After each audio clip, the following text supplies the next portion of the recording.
This is Doug Walter here on screen. He's an architect from Denver. He's done a number of presentations for AIBD in the past, and some of the more notable ones that I recall, he's done some really good lighting presentations for us, and I still use today. So thank you, Doug, for that, and appreciate that you're able to present to us today on giving back to the community.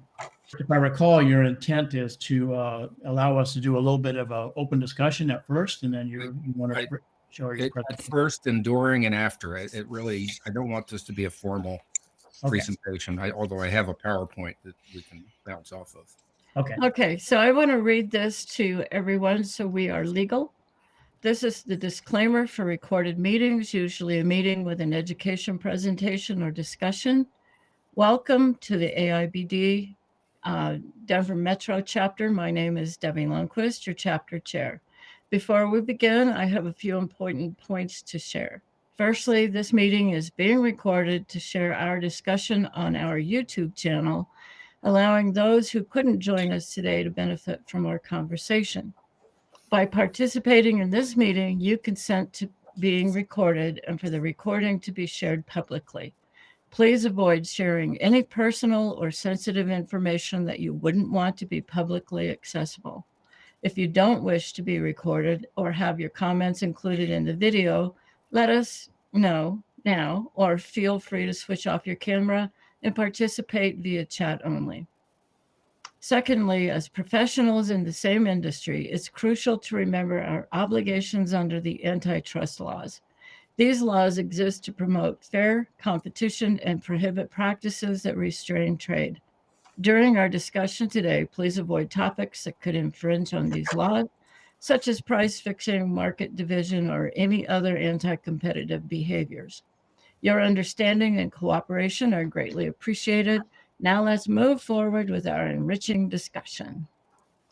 So thank you guys for being here. And we are trying to keep the Denver Metro chapter alive and healthy. So I'm glad you're here, and looks like you're ready to go, Doug. So take it away. I'm ready to go. Okay. The topic is giving back. How and why to help your community. And why don't we just start by just sharing some of the things that each of you do. Bernie, you want to kick it off? What do you do that you call giving back? Yeah, I would love to share something that actually you did with me. I don't know if you remember, but we did that Wounded Warrior competition project. Yeah. For the IBS a few years ago. I teamed up with Larry Gillen, and you were on another team. That's when I first met you. And I was sitting there at the table, and you were actually right behind me. And I didn't know who you were at the time. And then I met you later on. I think a year or two later, we were walking down the hallway at an IBS, and you just stopped and said, "Hi, Bernie." And I was like, "Oh, that's Doug." And yeah. Anyway, so that project, that was quite a learning experience for me. I really enjoyed doing that. If you recall, Kevin Holdridge's team had won that competition. We had 4 teams, but all the design ideas that we put together are pretty amazing. So for those of you that are not sure what we're talking about, is we volunteered to do a 1-day design competition where we were given a real life criteria of a wounded warrior that needed to have a house designed for him. And the 4 teams that volunteered to do that created a design in 1 day for this. And it was on the show floor, if you remember, so people could look and cheer and kibitz, that sort of thing. And design while you wait. Yeah, I can remember sitting there drawing on a table or doing some sketches, me and Larry sitting side by side. And then all of a sudden, here's this big fat camera right in your face. And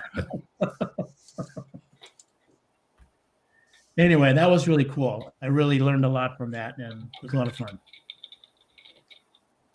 Most of you have probably volunteered for Habitat, right? Yes. Out on the site or designing ones for them? On site. Keith, didn't you design some? Yeah, I did a few designs for the Chaffee County Habitat for Humanity. I can't remember if it was, I think it was 2 duplexes in a single family. Mm-hmm. And I also went out and worked in the field with just volunteering. One time I was just assisting for rough framing, another time I was putting drip edge on the fascia. So, yeah, I've done some work out in the field, but I've also I was the chamber president in Salida, and I was in the chamber for 3 years, I think, maybe it was 4, just volunteering and working in the community, fundraisers, events, things like that. I was participating in with the community. Portions of the funds go back into the community for various events or needs in the community. And I did the same thing in Rotary. Again, I was in Rotary for about 4 years in Salida, and we did the same thing. Percentage of fundraisers money would go back into the community. Some of it would go national. I was never able to go, but there would be a group that would go to different parts of the world to do work on communities. And a few of us would draw up some things because there was an architect in their Rotary, and we would draw some things up, and it would go with them to wherever they're going to do work. Yeah, I give back to the community as much as I can when time allows. And one thing you mentioned there that you share with Bernie and Deb is taking a leadership position in these organizations, whether it's AIBD or Rotary, that sort of thing. That's certainly unpaid work, incredibly important work that takes a lot of your time. It does, and there is a burnout point. There I is. get it. Yeah, I had to step down for a little while. Agreed. Yeah. I designed sand sculptures for fundraising. The Arvada Council had sand in the city competition for about 6 years until they decided that wasn't appropriate for Arvada. But people would use their sculptures for fundraising for whatever entity they were involved with. Nice. Yeah, Stephen, I don't think I've ever heard that before. Design sand sculptures. I always thought sand sculptures were just done right on the beach. No, usually, but in this case, they brought in sand. We had, so we met with so we had different themes every year that each individual group would do. You weren't tasked with doing everyone had doing the same type of thing. So we had 3 hours to build the forms and fill and pack, and then another 3 hours to carve.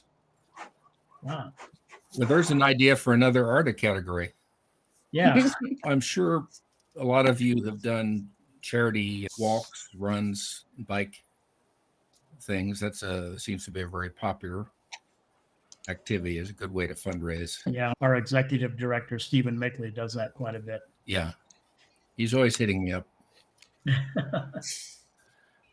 All right, let's talk about where this comes from. In Judaism, tzedakah is what it's called. It's said to be equal to all the other commandments combined, and there are 613 commandments in the Jewish religion.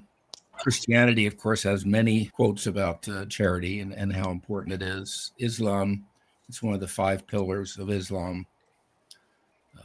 Buddhism, pretty much any formal religion holds charity in very high esteem. And this was a quote that I had done for a friend who was doing a talk on a similar topic. And it's really true. When people ask me, do I have any exciting projects going on? And usually I've got 12 to 15 projects in various stages. The ones I invariably talk about first are the ones I'm doing for nonprofits. And it's more satisfying to me than the paid work I do. Thank God for the paid work, and that pays for the charity work I do. But some of my clients, and there are those few entitled clients who make your life very difficult, they expect everything. And the pro bono clients expect nothing. So when you give them anything, they're immensely grateful. And I think it's important to balance your workload. Don't overload, but certainly look for opportunities to apply your talents and can't afford to pay it. Volunteering on committees and commissions, homeowners associations, it's a thankless job. Architectural review committees. My favorite local charity is the Home Builders Foundation. We'll talk about it some more. It's was organized by the HBA Metro Denver, but it's independent and they do amazing work. Denver Landmarks or Denver Zoning. I spent 3 years on Denver Landmarks until I realized I was spending about 10% of my time on their work and not getting paid. And I really couldn't afford to keep doing that. So I had to step down as much as I enjoyed the work. State Capital Advisory Committee. I was on that for 4 years. NAHB and NKBA have many opportunities to get involved and volunteer your time. Same with the AIBD, etc. But it's very important to share your point of view. The reason you're designers and architects is you're very talented and you have some very special skills that other people don't have. You speak a certain language. If you're not sure about nonprofits, my friend Judith Neary set up a nonprofit to build a skate park up on Vashon Island in Washington in memory of her deceased son. That opened last year, but she's become an expert on nonprofits. 501c3s are the ones you usually think about. You can research them. There's a website called GuideStar that's pretty good, Charity Navigator. But you want to, if you don't know much about them, you want to look them up. What their mission is, who they are, how often they meet. Can you meet their requirements for involvement? They're small nonprofits, ones you probably had never heard about. I heard about one last week that is mostly kitchen and interior designers that redo bedrooms for children that are critically ill. Big ones, Habitat and Catholic Charities or Jewish Family Service, that sort of thing. Often they want some financial help as well. And then we talked about going on a mission to some community across the world to help. I think it's more important perhaps to support your local communities. This realization came to me back when that big tsunami happened. I forget when that was, early 2000s in Thailand. And everyone was sending money to Oxfam or whatever. And it pointed out to me the discrepancy between sending your money to do work somewhere else versus the amount of good that same money or effort could do in your own community. The needs are huge. Yeah, you mentioned, Doug, about how it's rewarding to you to get involved in these types of things. And I've experienced the same type of thing, and not just in being able to help, but to the relationships that you create with other people and even team members. If you do this thing, you do like a Habitat thing with a bunch of your team members, that relationship that you bring with them by just getting out of the office and doing something different and something, it's rewarding in so many different ways, not just in the person that you're helping, but it's rewarding to yourself. Yeah, I know as a sole practitioner, you sit in your own little office in your own little bubble. So it's nice to really get out and socialize and have a network of people united around a common interest or effort. Short-term things are going to work on a Habitat thing or doing a cleanup, that sort of thing. I'm always volunteering for at least 2 or 3 things. And right now I'm doing the upcoming election as a computer judge because I spend all my life on the computer anyway. Oh, wow. So, Good luck with that. but it feels good. I'm chairman of 2 different organizations that are community based. So it feels good, especially as I get older. Yeah, I think this kind of charitable impulse really strengthens once you cross that 50-year mark and you really start to think about mortality and your time and, you know, what you're here for and what your contribution has been. I know it works like that for me. Yeah, me too.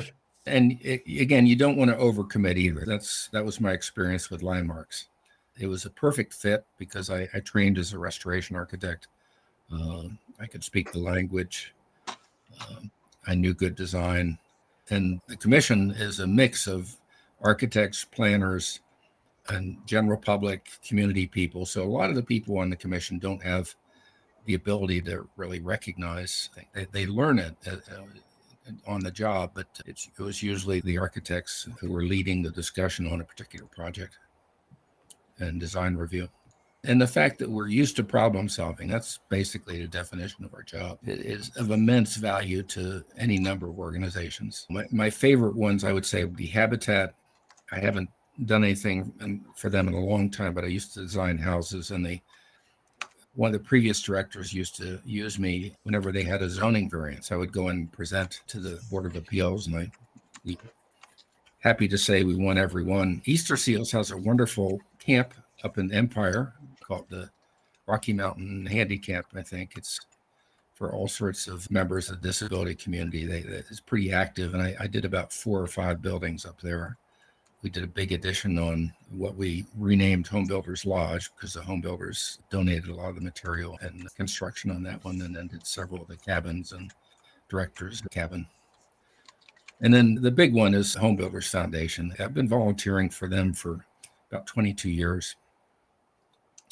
And it's an amazing charity, because they started right around when Columbine happened, that terrible shooting, and they ended up forming a committee, and then did 4 or 5 of the kids that were disabled from that, building additions on their houses and retrofitting sort of thing. And I've been volunteering for them, doing probably about 3 on average projects a year.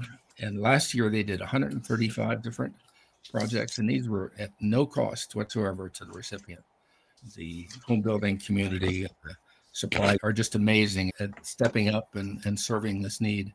I remember the first board meeting I went to, somebody said, I've got a ramp I'm doing and I need 400 square feet of tracks. And there were 2 or 3 lumber yards at the board meeting, and they were fighting over who was going to donate it. It was really the first organization I think I've ever been in where people weren't coming to that meeting just for what was in it for them.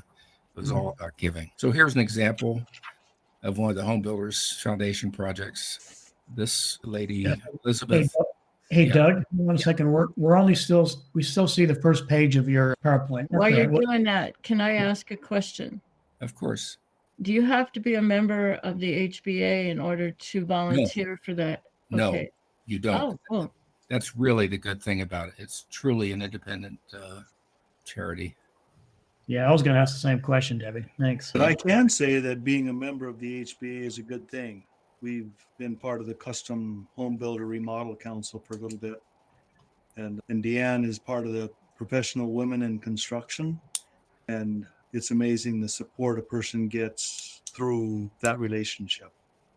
It's been But good. isn't it quite pricey to be a member? It is. It's not the cheapest thing, but it's been worth it for us. And though she's not here, Heather with 3 Trees Drafting, who's a member of AIBD, has been a member of the HBA for a long time. Yeah. And she said that her best clients have come through the HBA because, number one, you're dealing with builders as opposed to individuals, and they bring repeat business to you. And that's what we found as well. Yeah. Michael, are your clients mainly builders? Probably 75% are builders. Yeah. See, I was a member for over 20 years, and I dropped out about 5 years ago because all my work is custom remodel, and most of my contractors are not members. Yeah, and I would say that's probably true with us as well.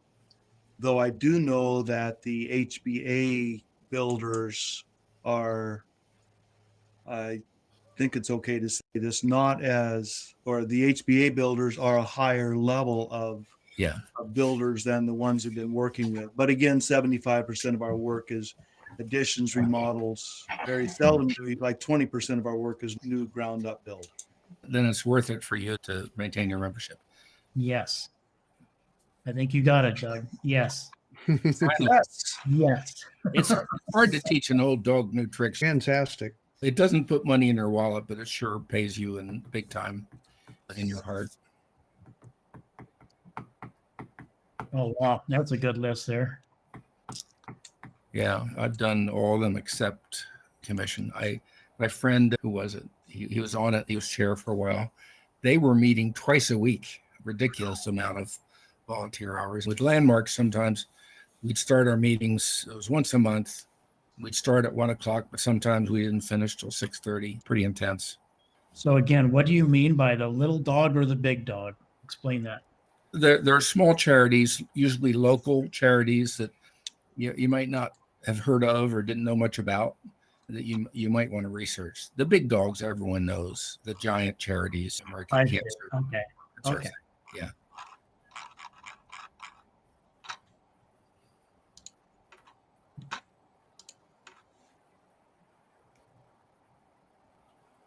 And this is where we're talking about local contribution versus sending your money somewhere far away and hoping they do well with it. But if it's local, you can see the result, see the outcome of your contribution. Yeah.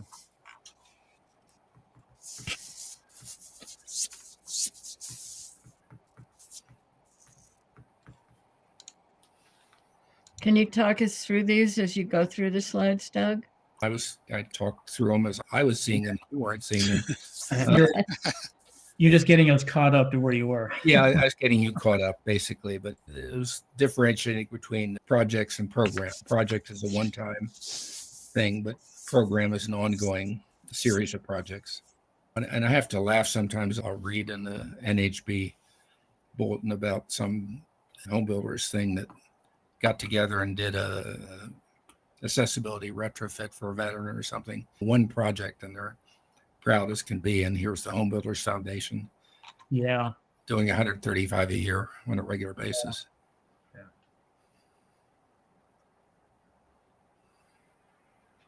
So the Home Builders Foundation, you just reach out to them and say, "Hey, I'd like to help," and then they'll direct you where to go. Yeah, there are. I'm trying to think. Nuts and Gloss KGA is very involved with them. I've been for over 22 years. And I think there are one or two other designers or architects involved. And not every project needs this kind of help, but when they do, they really need it. So they'll put out a call to all the designers and say, who's got the bandwidth to take this on? And you get back to them quickly and said, yeah, I'll do that. Very cool. Things like converting a garage to a suite for a disabled kid, adding a bathroom, ramps, that sort of thing. And these are my three big charities. So we're caught up now. This is the type of project I do for home builders. Lizzie was a dental hygienist in Seattle when she had a terrible car accident and became quadriplegic. Now she's dependent on a ventilator. Her parents, she was down at Craig Hospital, as a lot of these cases are. And she's an outpatient client of Craig now. And so her parents moved to Denver, bought this house for them and for Lizzie. But there were steps leading up to the front door.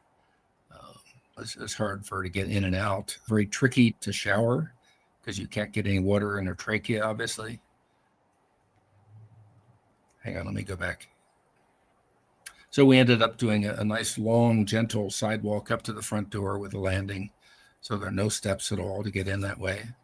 And then we took a closet and added it into her bathroom space. So we had a nice 6 foot long and 4 foot wide shower and widened the doorways. She operates her wheelchair, basically does everything with a breathing tube. She has no use of her hands, anything to her neck. And she was amazing at how she could get through a 32-inch wide doorway, but there were nicks where she had missed a couple of times. So we made a couple of the doorways 36 inches wide to make it easier. Yeah. You know, Doug, before you move on there, I wanted to share a story there. We had a close friend of ours. He was a young guy and he was on an operating lift. He's an electrician. And the operating lift, the wheels ended up catching a 4-inch curb on the concrete. Oh. And the entire thing fell down. And this was out east of Colorado Springs, and he had to be brought into the hospital with fight for life. And after his recovery in the hospital, he was in a wheelchair for several months rehabbing. And you had no family here. So my wife and I, we allowed him to stay in our home. And we set up our master bedroom for him to stay in there. And he maneuvered around in a wheelchair, and we made things accessible for him. But the one thing that really hit me was, as he was going through the rehab, he was in a lot of pain, of course, from his fall and the surgeries that he had. And while he's on the wheelchair, I wanted to mention this because we try really hard in accessible design to make floors flush. we had this tiny little threshold between our kitchen and dining room that was a transition from tile to hardwood floor. And every time he took that wheelchair over that tiny little threshold, he would go, ow. And it just goes to show you what a tiny little bump can do when you're in a lot of pain and you're in a wheelchair trying to maneuver around somewhere. Yeah. Yeah. That was wonderful of you to do that. I'll tell you another story. About 21 years ago, I designed an addition for a 16-year-old boy who was quadriplegic. He'd been quadriplegic since a car accident, I think about 5 years before then. But we're able to give him a very nice bed area with a fireplace right up next to it, because quadriplegics have a terrible time controlling their body temperature. They tend to run very cold. So he keeps his room at 80 degrees. We put a Hoyer lift over top that goes from the bed into the bathtub, so his parents could take him in there and bathe him and change him and things like that. About 2 years ago, I get a call from the parents saying, we just ran into some money with the father dying and want to build a house. And they described this house as 6,000 square foot ranch. Basically, they wanted to build in Nevada. And I said, Rusty, you understand this is not pro bono, right? And he laughed and he said, yes. So here I am 21 years later, actually making some money off of the family, because now they have it. And we're doing a amazing house for them. It's not only fully accessible, it's going to be pretty much zero energy. We've got quad glazed windows, super insulation, photovoltaics, 4 Tesla power walls. We're about, I'd say, halfway through right now. This was another one, Home Builders Foundation project for Tom Rogers, who was, I think, in his late 40s, early 50s. Basically, he took his first and last ride on an electric scooter after a Rockies game and hit a curb and became a quadriplegic. And it changed his life, obviously. And he couldn't get upstairs. So they when they did come home from Craig, they had him in the dining room. So we designed and expanded. There was already a powder room. We designed, expanded it. And anyway, they have 2 Great Danes. And what was funny is I'd written an article about remodeling bathrooms for accessibility. And I turned in the article to Pro Remodeler, and it was already turned in and they had almost in print. And then I took this picture with the dogs in the shower, and she instantly put it on the cover because it was just so clever. And Tom is fortunately what they call functional quadriplegic. He has limited movement in his feet and his hands to some extent. He operates his wheelchair with a joystick. This particular moment there, I had him inside the bathroom posing to use the lever handle. And this was actually the first time he realized that he could operate that lever by himself. And there's Cindy with the Hoyer lift she has to get him in and out of bed and into his wheelchair. So we took one end of the family room that had a huge, ridiculous bar. I think it was a model home at one point. Took out the bar, moved the bathroom wall over 2 or 3 feet. And then that end of the family room is now basically Tom's room, and we have some folding screens to block it off. But those are the extreme cases. Let's talk about just general aging and ability. The statistics are that 1 in 4 adults have some sort of disability. That could be orthopedic. I've got some of those going on. I've got a knee replacement coming up October 15th. I did my hip a couple years ago.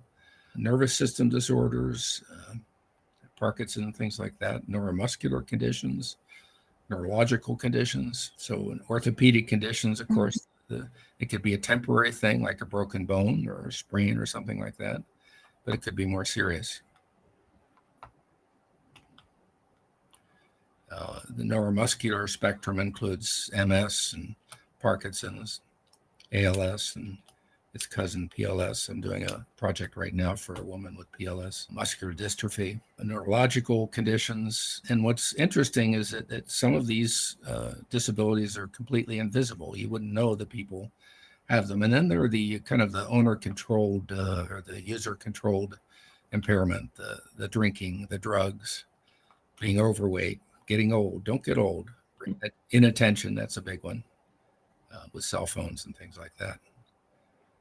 I just was at an intersection last night, and a girl with a cell phone literally started walking across the 4-lane road when the light was turning yellow and continued. So basically, the cars fortunately waited for her. And compared to the Olympic athletes, we are all disabled. We reach our physical peak probably before we're 30. And after that, it's pretty much all downhill. There was a wonderful segment, I don't know if any of you saw it, on 60 Minutes.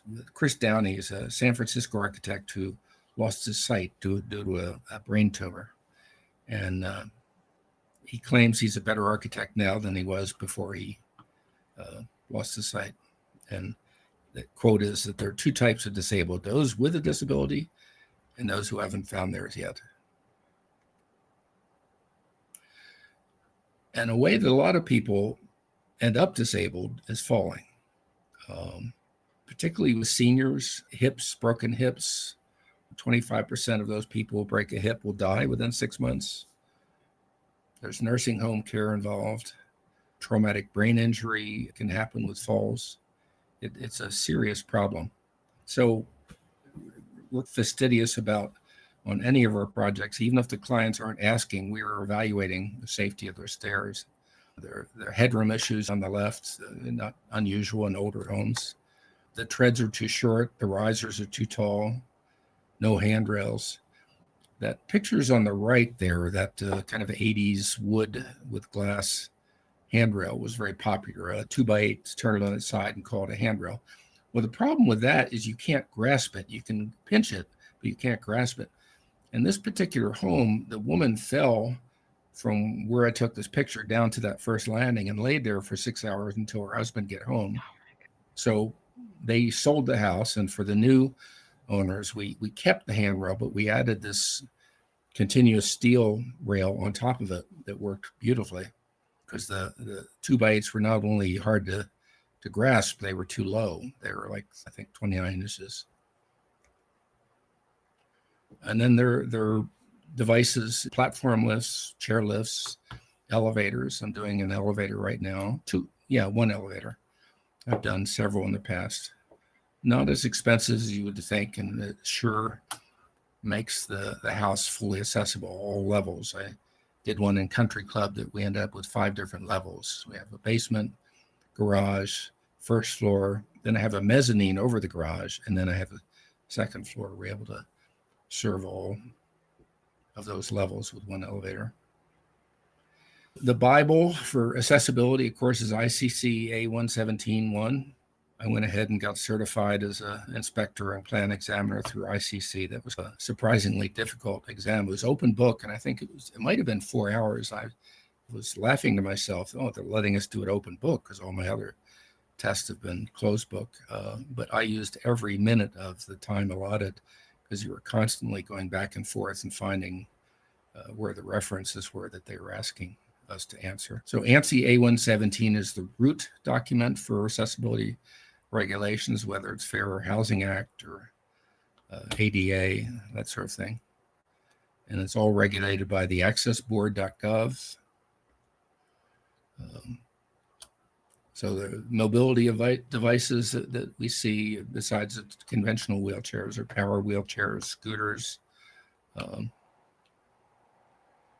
I've got a brother-in-law who unfortunately has a condition called ataxia, which is a debilitating neurological thing, and he's got terrible scoliosis, and he's gone from walking sticks to rollators to wheelchairs to power chairs. It's just as he gets weaker and weaker.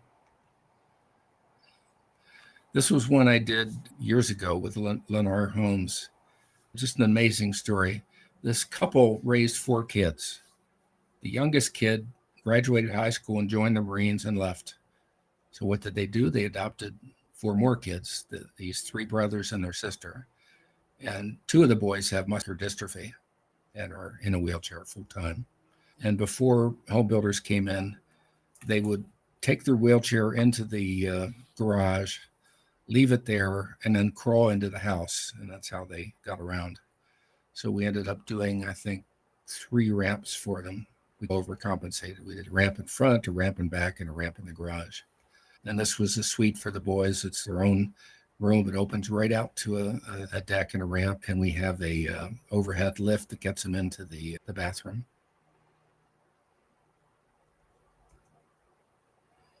But my favorite are ramps that don't look like ramps. So this was one out off of Sheridan Boulevard that had your typical 2 or 3 steps up to the landing and then another step into the house. We're able to recontour the front yard to just kind of do a gentle raised rising sidewalk to the front door. We also put an elevator in so that she could do her own laundry, and she wasn't too happy about that because her daughter had been doing her laundry for 15 years. And this was the kitchen we did, where we dropped the sink and we dropped the cooktop, and we have the eating island basically at chair height, so she could access all 3 of those functions. And the refrigerator, of course, is French doors because that makes it easier for her to get things. I mean, these are things that I would hope you would be trying to incorporate into all your projects, because we don't really know what our clients are facing. As a matter of fact, people are in tremendous denial about their failing abilities. I remember one client who had a terrible tremor, and I asked her point blank, is there anything I should know about? Or no, we're fine. And we were adding an addition with a stair to the basement, a new gentler stair. So I made sure not only to put a couple handrails going down there, but I also put power on the stair and made it a straight run that so she could later do a chairlift. I used to have a question on my architectural questionnaire that said, do you have any physical conditions I need to know about, or disabilities? Never got an answer on that. I changed that question to say, do you have any relatives or friends who might need some help getting around, that sort of thing? And all of a sudden the floodgates open, and you're looking at your parents is probably your best predictor of what your physical challenges might be later on in life, because they're 20 to 30 years older. And so I think the bottom line is just that we want you to think about using your abilities and skills to benefit clients, and designing pretty much every project to be accessible. I think that's my main message today.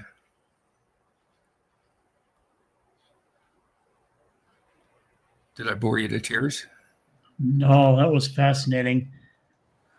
I did want to ask you about, not to make fun of scooters or anything, but that one photo that had those scooped up scooters at the bottom of that page. What was that all about? Looked like something from Tim Allen of Home Improvement would design. Well, I find it immensely amusing that people take the scooter to the extreme, turbocharge it, or supercharger, whatever. But they do, in fact, make wheelchairs with tracks for people who want to get out on the beach or in the woods or something like that. Yeah. That's what I was going to say. I've seen the track ones on the beach. Yeah. Those are neat. Seeing all of this in the retrofit, my home was built in 94, designed with knowing that the gentleman we bought it from would eventually be in a wheelchair. So we have wide hallways, wide doors. The bathrooms are laid out to where he could get in and out relatively easy. Even the sidewalk went up to our front door as a ramp, a very gradual ramp. So you wouldn't even notice that it had a slight grade to it, but that's how everything was laid out. Even the deck, the floor of the deck and the floor of the house are the same. Yeah. Yep. So he could roll out. And unfortunately, there's steps that go to the garage, but he went out the front door and looped around to the garage. Yeah, or if the need ever came, you could always add a ramp out there in the garage. Yep. Easy to do. But even the yard was laid out. There's this nice level area with sidewalks to go around the house. And that was one of the reasons why we bought the home, is it's all set up if in the event something happens to Holly or me, we already have it set up. Or if you're trying to care for a parent or something. Yep.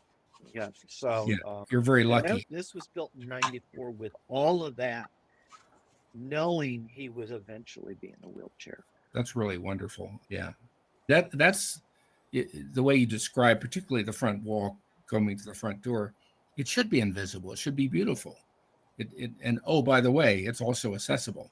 That's what we want. We don't want to replicate Craig Hospital grab bars. We want to good looking grab bars and discreetly placed. And now there are some. 15 years ago, you couldn't find anything except a big honking stainless steel commercial Bobrick type grab bar. Now Delta and all sorts of manufacturers make any finish you want, oil rub bronze, any style, transitional, traditional, modern.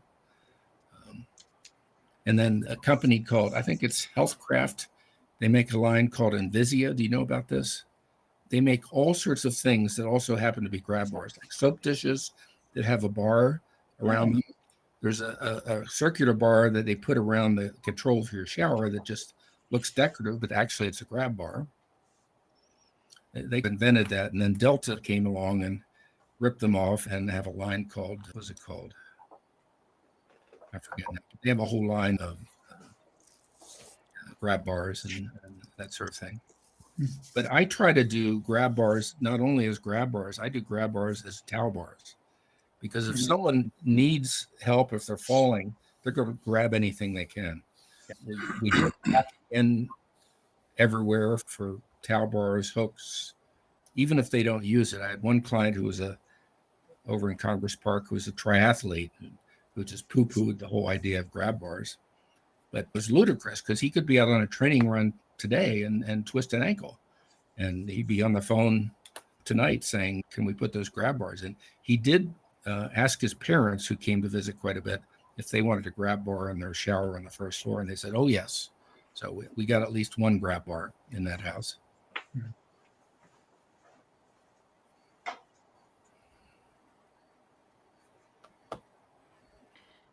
I wanted to point out what you said there at the end, that every job we do should include accessibility. And I've been doing that ever since I started realizing that all these people that are aging in place are going to need all of those things. But I can't really talk to them about that in the upfront, especially if they're under 60.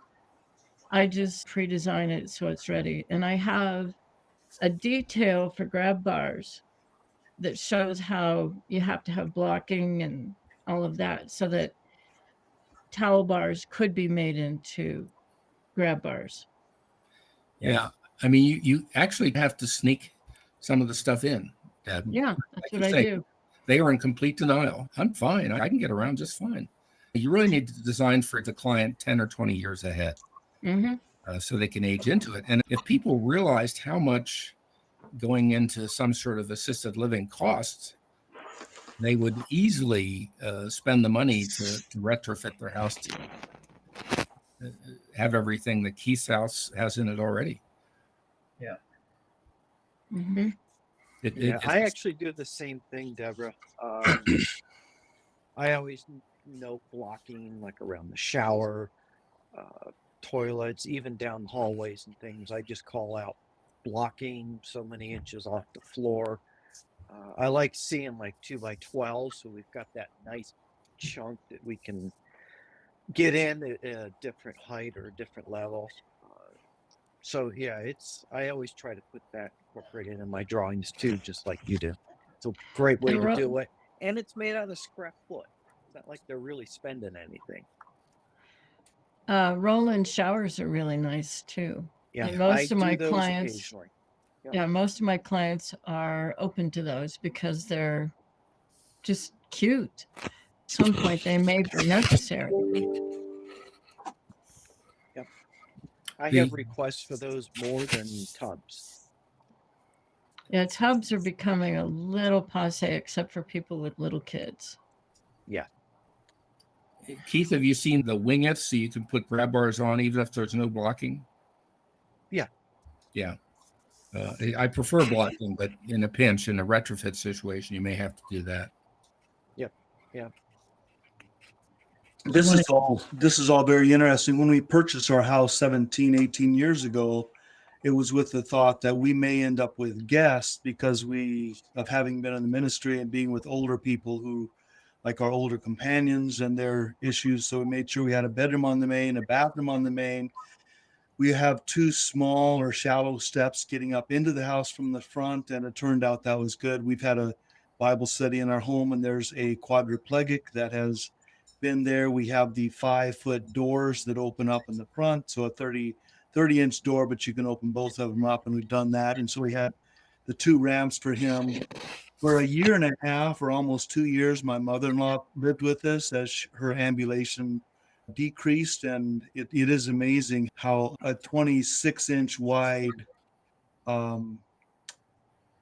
what do they call those things, walkers, don't fit through a 32-inch door. And so we've done a little bit of touch up since she passed away a little over a year ago. Another contractor we've worked with, his specialty seems to be putting in elevators.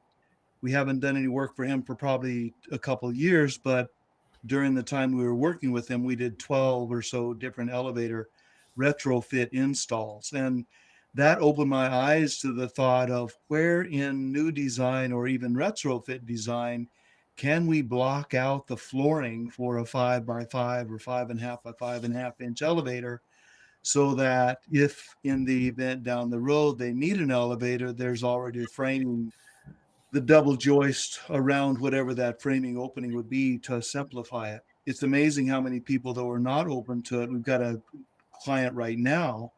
It's in a ranch with a full basement. They're thinking somewhat about her parents, her dad, who's still living, but they prefer having only a room on the main that's accessible to him, as opposed to giving him access to the basement. So that reduced the remodel of their primary suite bedroom to only incorporating one of the 3 bedrooms that were upstairs. The primary suite was already upstairs, but then we've increased that. So modifying that so it's fairly easy access, but only from the one level. So we've looked into that. For a long time we've been aware of it and thinking about it. I'm glad to hear about the blocking behind hallways. We do put blocking in the bathrooms whenever it seems reasonable to do. But yeah, this has all been really helpful, Doug. And with 30 years in a volunteer ministry, it feels like my pro bono work is in my past. I'm trying to get caught up for retirement right now. You suddenly realize, wait a minute, I'm not getting any younger. I need to make some money. Yeah, it's a balance.